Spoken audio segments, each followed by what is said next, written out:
So I wanted to give you the opportunity to tell the listeners and the viewers a little bit more of your story and what you've experienced personally.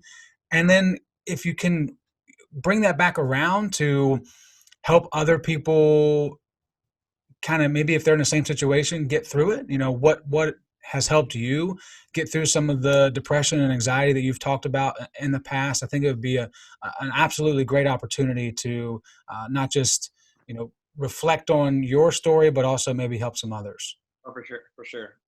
Yeah. So basically, start from the beginning. Uh, was going through a rough time in the childhood, and experiencing different things. Couldn't really understand what I was going through. So I ended up going to a doctor, psychiatrist, and they ended up telling me I had depression and anxiety disorder. So they were able to prescribe me medication. This has all happened when I was 12 years old. Um, and I mean, the medication does help. It does help, but it doesn't solve everything. It's definitely something that kind of eases you, but at the same time, like you still go through your daily struggles. Like every day is a battle. So I'm 23 years old now. So I got pretty old, an old guy. So I've been dealing with this for like 11 years. So it's every day is a challenge. Every day is a challenge. In high school, I think when in my teenage years, when I was 15, 16, 17, those were really rough years for me. There was a lot of days where I was just going through it. And you wake up sometimes and you're just in a different mind state. You're just like, why am I sad? Like, why am I depressed? You're like, you just don't get it. Like, you just wake up one day and then just boom. And there's always these days where like you just don't feel like you're ever gonna get out of it. You don't feel like you're like, oh my gosh, like this day's never gonna end. I'm never gonna get through this. And the worst part about it is you don't know why you're sad. You don't know what you're depressed about. And that's just something you have to kind of learn and deal with when you're going through this. You gotta understand that it's a chemical imbalance in your brain. Basically, that's what depression is. And this medication helps simulate it, like kind of get back and level it out. But at the same time, it doesn't always level it out. So you're gonna have a lot of days you struggle. And high school was definitely very tough for me because parents went through the divorce. So I had that on top of everything else. So that kind of led me to a path of this having days where I would just stay in my bed all day. Like didn't want to get out of my bed because like you just felt like you're worthless, or you felt like no, you felt horrible. You just felt like you just want to stay in your bed, sleep. Like dreaming was the best thing ever. Like just dream because you're not dealing for your life. You're just dreaming. So sleeping was just amazing for me. I just loved sleeping all day, and got to the point where it was be on the weekends I would just sleep, and it was just awful. And that's when during my high school years, that's when I started talking to a psychiatrist and like really and a therapist, and talking about like what I was going through. And it's like, cause I told my parents, and thank God I have amazing parents who support and love me. I have an unbelievable brother. And I'll go back into that later, but some people don't have that support system. So, but I'll get to that in a second. So I went to the therapist and stuff like that, started talking, and talking actually helped a lot. I mean, I could talk to my dad and my mom, and obviously they were always there to listen to me, always there to comfort me, always. But it's different when you're talking to a therapist. It's just something a little different about it. You're not worrying what you're gonna have to say. Because I also didn't want to scare my parents. I didn't want to scare my mom and dad to the point where they're like freaked out if I don't pick up my phone, So talking to a therapist actually really did help. It just helped me get everything out. Because I think once you hold it in, that's when you have the mental breakdowns. When you just like hold everything in, and that's when you start having the panic attacks. All this anxiety builds up. So that's like something I was really. I didn't know if I wanted to do it at first. I was actually scared to go to a therapist. I was scared to do that. I was scared people would find out if I did find a therapist. Just like it's just that part of that was scary.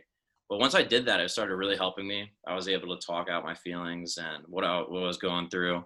And he gave me tips of like when I was experiencing panic attacks, or like when I have anxiety attacks, some tips I could do, like breathing, stuff like this, like be able to talk through it.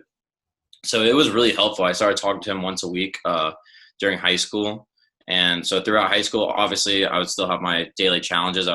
Some days I would wake up depressed and have no reason why, but he started telling me how it all worked, learning about depression, learning about anxiety, that some days that's how it's going to be. And you got to realize you're going to have some bad days. I think every regular human being is going to have some bad days.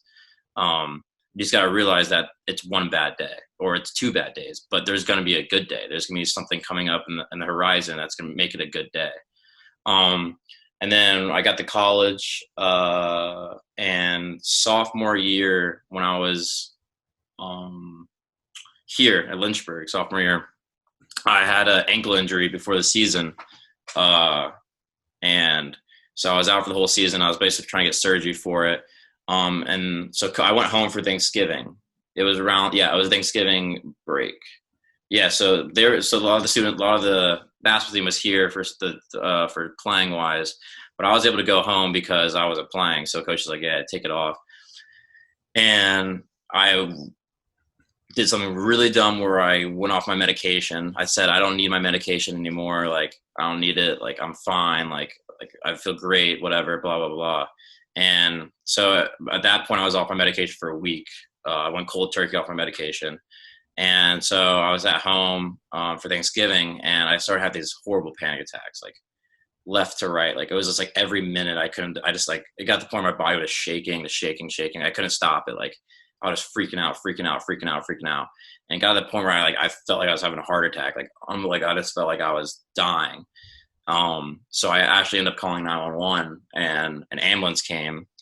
And when the ambulance picked me up, one of the medics was asking me questions, and I think he kind of misread me, but it made it seem like I was suicidal at the time. And so one of the medics hear that, they have to report it to upper people. So when I got to the hospital, they were concerned about me and like what I was going to do to myself and stuff like that. So they ended up having to send me to a psych ward, and that was not fun. So I ended up going to a psych ward. They took me over with a police car. I ended up going to a psych ward I was there for a week. Yeah, I was there for 5 days, and it was basically, it was like you're stuck on a floor with a bunch of people who were mentally sick. Had a roommate that was very sick, that was basically talking to the wall at night. So it was pretty scary. I didn't get much sleep in there. And you're basically locked in a room at night. They take your shoelaces. They take everything. You can only have like one like possession that you brought in. So it was very scary. And being in there really opened my eyes to other people who deal with this. And a lot of kids in there were just like this very sick, very mentally sick. And it was really sad to see. It made me feel like blessed that, hey, like I might have this disorder, but at the same time is I have the people around me to help me. Cause a lot of these kids were either homeless, or some of these kids, their parents didn't want them anymore and they stuck them in here. There was some people in there that have been in there for a month, and I was in there for a week, and I was going crazy. It was like, we didn't leave. It was a floor. It was like my apartment, like say like my apartment lengthwise, and you're stuck there 24/7. You don't leave. It's miserable.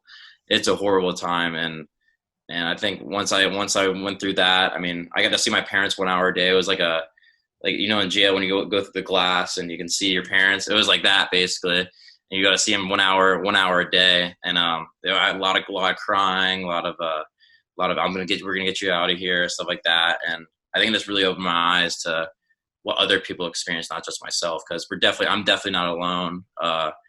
And there's definitely a lot of people out there who go through similar things. But yeah, I mean, through my years of learning about this illness and this mental disorder, I've learned a lot about myself. To be able to get through 11 years of going through this, I think it just shows like strength and power you have. I think there's a stigma around mental health, like you're weak, you're soft. Like if you express yourself, like I know Kevin Love came out in the NBA and talked about it and stuff like that. And I think now it's becoming more acceptable. But for a long time, people thought like, oh, if I tell people, they're going to say I'm weak, I'm soft, stuff like that. But I find it the exact opposite. I mean, you deal with this on a daily basis, and you can get through every single day. And like, I think you're strong. You're a strong human being. You're a strong person that will fight through it. Because there's definitely been a few nights in my life where I was like, I don't know if I'm going to be here in the morning. It got that bad where I was just like so messed up in the mind where I really didn't think I was going to be there in the morning. But luckily having my parents, like I said before, great close friends I could call, my brother and stuff like that. And that's why I even have a tattoo on my chest. It's a quote. It says, "Even the darkest nights will end and the sun will rise." Because there's been a lot of dark nights that I never thought I was going to get through, but looking down right here and being like, wow, like I've been through these nights before, and the sun will rise tomorrow and you'll be here and you'll get through whatever you're going through. And to kind of wrap it all up, if me being, I feel like I'm kind of a veteran now when it comes to with this mental illness, but if I have to talk to other people, and I've met people on this campus, this campus, obviously I won't name any names, but I've met people on this campus who have gone through similar ordeals with anxiety and depression, and it's been awesome to talk to people about it, you know. And I think it helps me even talk, like I've talked to plenty of people, but it's still, like, even if one more person comes up to me, it makes me feel good, like wow, like one more person that has it, that it's not alone, that knows he's not alone or she's alone. Because I mean, I think this helps to talk, and if you are going through some mental problems, it's definitely worth talking to somebody. I mean, I know there's people on campus, there's services on campus that can help you. There's if you're on a sports team, talk to your coaches. If you have close friends, talk to your friends. It's just not healthy for you to bottle it in, and there, you can get help, and that's the thing. Like, there is access to help. So don't be scared. Don't think badly of yourself. You can't control it. Just get help, because it will help you so much in the long run. And coming from somebody who's dealt with it for the past 10 years of their life and who is still standing here and doing his best, doing better than I ever have, get help, because that's the only way to get through this, is to have people on your side, have a good supporting system, and literally have people to talk to is the most important part about all of this. And luckily, like I said, I've Coach Scott. Coach Scott's been helped me a ton through this. When I went to that mental hospital, he was the only one who knew. Like, this is probably a lot of people would be the first time hearing where I was actually at. Luckily, Coach Scott covered it for us, because I didn't want people to know right away. I think only a few people knew. I think like Chance and Cody knew. Like, a few of my really, really close friends knew. And I guess now everyone will know, which is cool with me, because I mean, this story is close to my heart, something that I've been dealing with for a very long time. But it shouldn't be a sad story or anything like that, because like for me, it built me to be a stronger person, and I will be here forever until the day I die, because I have the will to live. I have the will to get through things, and I owe it to the other people who struggle through this disorder, is to fight every single day to still be here and never let this mental illness overcome me. And I think if someone stands for it, and more people are, like the NBA players, WNBA players, all these types of famous people are really coming out and expressing it, because it's a very important topic and it's nothing to be ashamed about. So I just hope everyone kind of like who is suffering through this gets help and learns to come and talk to people. And if this story changes one person's life, I've done enough, you know? So if one person sees this and goes and gets help, or says, or makes them feel better that they're not alone, then I mean, the story is all worth it, because I mean, that's one more less person who thinks they're alone in this world. So yeah, just stuff like that. Well, I'll tell you what, man, it is a powerful story, and I'm so thankful. I know people listening and watching are going to be thankful for you opening up. Clearly, that's been the issue in the past, that stigma you talked about. People just don't want to talk about it. They don't feel comfortable opening up, but it has gotten better from just the outside perspective. It seems like it has become something. It's more of a badge of honor now to admit that you you're not perfect, and it's okay. You know, none of us are. It's best if we understand that. So truly a powerful story, and I don't want to take anything away from it, so I don't want to add anything else. I think it's perfect. And just thanks, man. Thanks for being willing to open yourself up, put yourself out there in a vulnerable spot, tell us your story, and like you said, if it helps one person, then you know we're all benefiting from you taking the time to fill us in on that today. So certainly look forward to seeing what else may come from this. Maybe we can, you know, I know it's virtual, everything's virtual, but there's still ways to virtually help people. We can have some type of initiative moving forward and keep this momentum going. That'd be fantastic. So thanks again, man, for your time. And we wish you the best of luck with not just your personal battle that you just mentioned, but also on the court. We cannot wait to have the gym with the sounds of swishing nets and horns going off and me saying, Hive has spoken, Lynchburg beat somebody else again. So time will come for us to do that as well. Thanks so much, Luke. For sure. Thank you. And thanks for having the platform to be able to talk. I really appreciate that.